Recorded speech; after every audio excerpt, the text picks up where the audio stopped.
começar aí, na verdade vamos dar continuidade à nossa matéria de leis penais especiais e hoje nós temos aí uma lei de extrema relevância para o nosso estudo, que é justamente a lei de lavagem de dinheiro.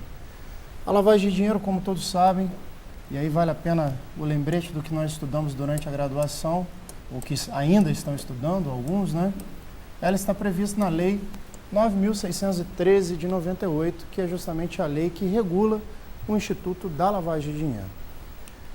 Bem, antes da gente falar especificamente em relação à lavagem de dinheiro, o que é importante nós colocarmos em mente quando nós estudamos esse tema? Como nós já dissemos, esse tema é um tema de extrema relevância, porque é um tema atual, e se os senhores prestarem atenção, qualquer examinador, quando faz uma determinada questão ou submete em determinado exame algum problema, ele tem que tirar isso de algum lugar. Então, na verdade, ou ele tira de algum caso que está acontecendo, ou de alguma matéria com a qual ele esteja trabalhando, e normalmente o que a gente evidencia é que os temas que são propostos em determinados exames são os temas que estão em voga, que estão totalmente em conhecimento na sociedade. Então, neste particular, eu chamo a atenção para a lavagem de dinheiro, porque a lavagem de dinheiro está intimamente ligada à atuação do crime organizado. E aí, senhores, o que nós temos que pensar quando nós falamos em lavagem de dinheiro e principalmente em crime organizado? Não é novidade para ninguém que o crime organizado hoje ele funciona como uma verdadeira empresa. Ou seja, como qualquer empresa, os criminosos têm um intuito único e exclusivo da obtenção de lucro. Por isso que nós sempre brincamos que quando nós falamos de lavagem de dinheiro, nós vamos mexer justamente na parte mais sensível do corpo do ser humano, que é justamente o que? O bolso. Então, por que a lavagem de dinheiro ela está ligada ao crime organizado? Porque, na verdade, de nada bastaria o criminoso obter o proveito financeiro com a prática de um determinado crime se ele não pudesse utilizá-lo de uma forma livre no meio da sociedade. E para a utilização desse dinheiro, há necessidade dele se valer de uma determinada manobra de lavagem de dinheiro. Ou seja, uma determinada conduta praticada pelo agente para que ele consiga obter a chamada aparência de ilicitude. Anotem isso, por favor. Sempre que nós falarmos em lavagem de dinheiro, nós vamos verificar o quê? Após a prática do crime e a obtenção do seu proveito, imaginem, por exemplo, um determinado traficante que pratica um crime de tráfico de drogas, Fernandinho Beiramar, obteve, com a prática do tráfico de drogas aqui na Baixada Fluminense, uma determinada quantia em espécie, via de regra, nessa natureza delituosa, e com a obtenção desse valor, desse proveito financeiro, ele precisa praticar determinada conduta com a qual ele venha a obter o quê? A chamada aparência de ilicitude.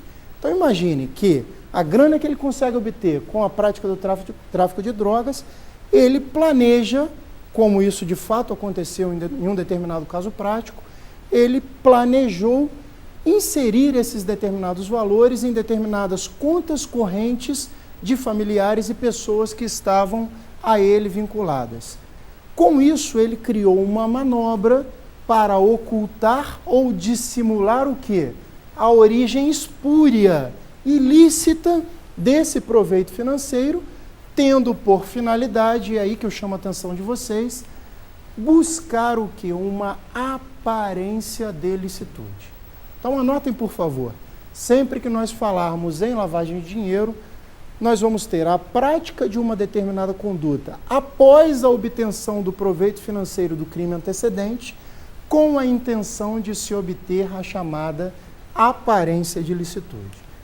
Então, senhores, quando nós falamos a respeito da lavagem de dinheiro, nós temos que prestar atenção que a lavagem de dinheiro vai ser proveniente da utilização de um proveito financeiro obtido com a prática de uma infração penal antecedente e, a partir da obtenção desse proveito financeiro, serão realizadas manobras de ocultação, dissimulação, conversão ou transferência, com a finalidade precípua da obtenção da aparência de licitude.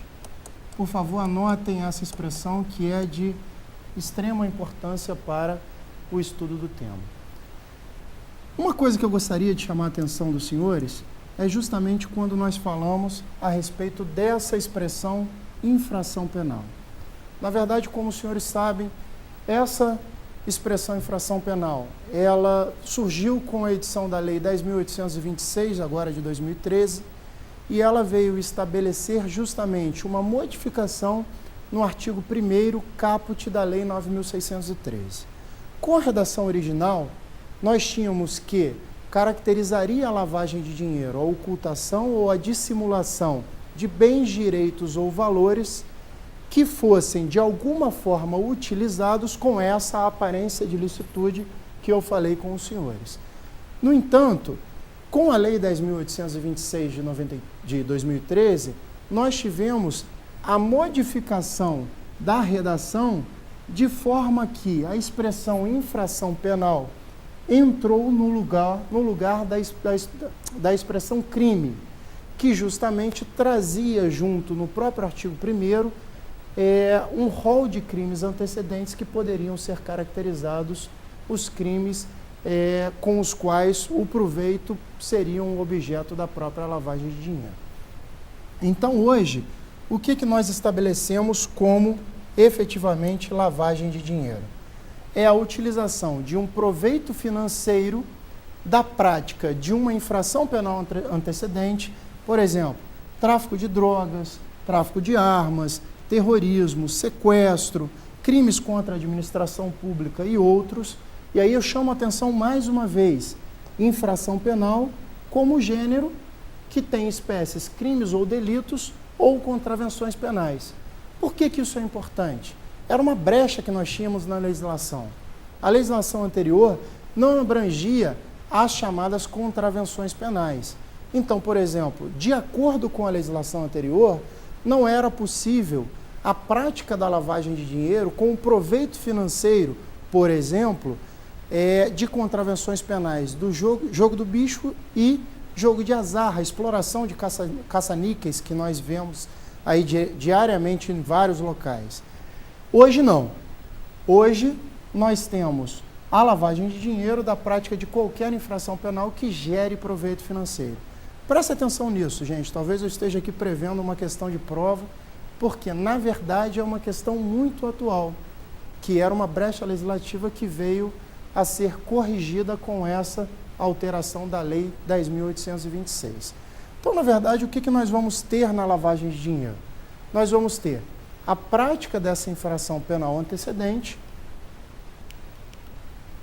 a realização de uma manobra que tenha por finalidade ocultar ou dissimular o quê?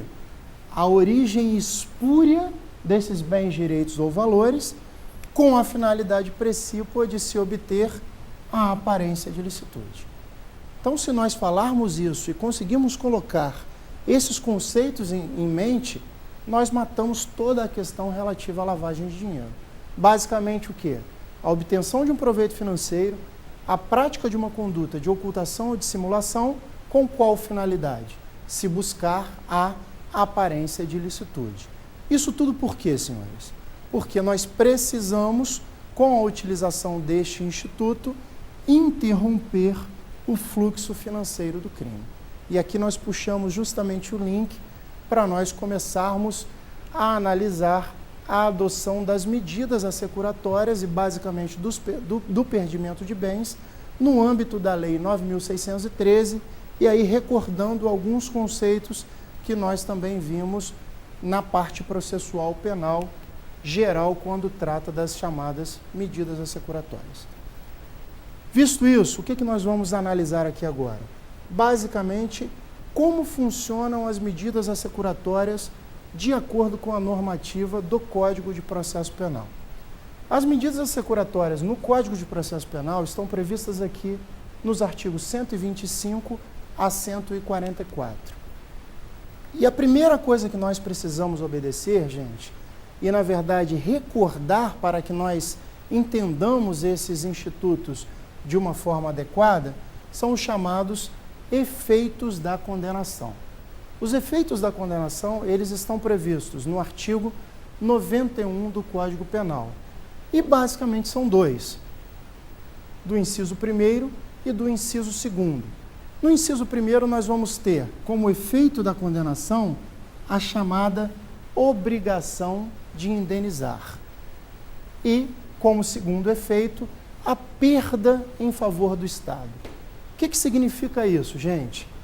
Quando se busca uma condenação, basicamente o legislador e o Instituto Judiciário como um todo, ele tem a finalidade de buscar a indenização para a vítima do delito, ou seja, o sujeito passivo daquela determinada infração penal, mas também a perda em favor do Estado dos produtos, dos proveitos e também dos instrumentos que foram efetivamente utilizados ou que estariam destinados à utilização para a prática do delito. Visto isso, o que nós precisamos lembrar? Que a obrigação de indenizar como efeito da condenação, ela incide no patrimônio lícito do réu. Na verdade, quando alguém, por exemplo, pratica um crime de homicídio e tem uma determinada vítima sobrevivente numa tentativa, e essa vítima ela sofre um determinado dano em razão da conduta praticada pelo agente, nós vamos ter o quê? Com a condenação, irá ser buscado atingir o quê? O patrimônio lícito do réu para ressarcir a vítima dos prejuízos causados com a prática do delito. Além disso, a perda em favor do Estado, por um outro lado, ela irá atingir o quê? O produto ou o proveito do crime, ou seja, aquele bem sobre o qual incidiu a prática delituosa, que nós teremos o produto, e o proveito, basicamente, os bens, direitos ou valores que são objeto de transformação do produto. E, além disso, como já foi dito, os instrumentos do crime. E aí, de acordo com toda a normativa internacional, nós vamos ter os instrumentos utilizados e aqueles que foram efetivamente destinados à utilização, mas que por alguma razão não foram utilizados na prática da conduta delituosa. A respeito das medidas assecuratórias, quando nós falamos em natureza jurídica das medidas assecuratórias, nós temos que lembrar que elas são o quê? Medidas cautelares de natureza processual. Então, por razões óbvias, elas têm ou se aplicam a essas medidas assecuratórias todas as normativas instituídas pela Lei Processual Penal. Quais seriam as finalidades precípuas da aplicação dessas medidas assecuratórias? Como eu já falei, inicialmente buscar o quê? A indenização ou a reparação à vítima do próprio delito. E aí nós vamos ter, pelos efeitos da condenação penal, ou a aplicação da ação civil ex delicto, nos casos em que esta for cabível. Mas, além disso, nós também teremos o quê? Como finalidade da aplicação das medidas assecuratórias, viabilizar a perda em favor do Estado, ou seja, a aplicação do resultado final dos bens que foram apreendidos cautelarmente. Gente, por que isso é importante? Eu acho que, na verdade, isso ganha um contorno especial para todos nós. Eu não consigo imaginar um determinado examinador criando uma questão que abranja o Instituto da Lavagem de Dinheiro que não preveja, de alguma forma, a utilização de um instituto de medida cautelar de natureza processual, de uma medida assecuratória. Porque a finalidade principal da aplicação da lavagem de dinheiro é justamente atingir o patrimônio do réu, ou seja, o patrimônio daquele determinado réu ou investigado que veio a praticar um crime antecedente, como nós já falamos, com a prática de manobras de ocultação ou dissimulação, buscava a aparência de licitude, que nós vimos que é a própria lavagem de dinheiro. Só que, para nós temos que colocar em mente que, no âmbito do CPP e na própria lavagem de dinheiro, o legislador ele teve uma visão um pouco distinta, podemos dizer, um pouco mais flexibilizada, quando da utilização desses institutos no âmbito da lavagem. Por quê? Como nós já falamos e vimos ali originalmente no Código de Processo Penal, todos esses institutos eles foram criados com a intenção de se obter o quê? A proteção à vítima do delito. Já na lavagem, o conceito é justamente o oposto, porque se busca a reparação da ordem econômica, justamente em razão da identificação do sujeito passivo desse delito. Quando nós temos, por exemplo, nos crimes normais, facilmente identificados os sujeitos passivos, ou seja, a pessoa que efetivamente sofreu a lesão em razão da prática da conduta delituosa, na lavagem de dinheiro nós temos um crime que, em tese, lesiona toda a sociedade. Então, por isso, permite-se, no âmbito da jurisprudência e da própria doutrina, uma flexibilização dessas normas, de forma a tornar os institutos da lavagem ainda mais efetivos quando nós falamos da aplicação desses institutos. E aí, como qualquer medida cautelar de natureza processual, isso talvez seja interessante até no âmbito da análise de uma determinada questão, essas medidas cautelares, elas sofrem autuação em apartado e detêm prazos distintos para o ajuizamento da ação penal. Bem, senhores, por hoje nós vamos parar aqui. Na próxima aula nós continuamos aí com a análise dos institutos da própria Lei de Lavagem de Dinheiro 9.603 de 98.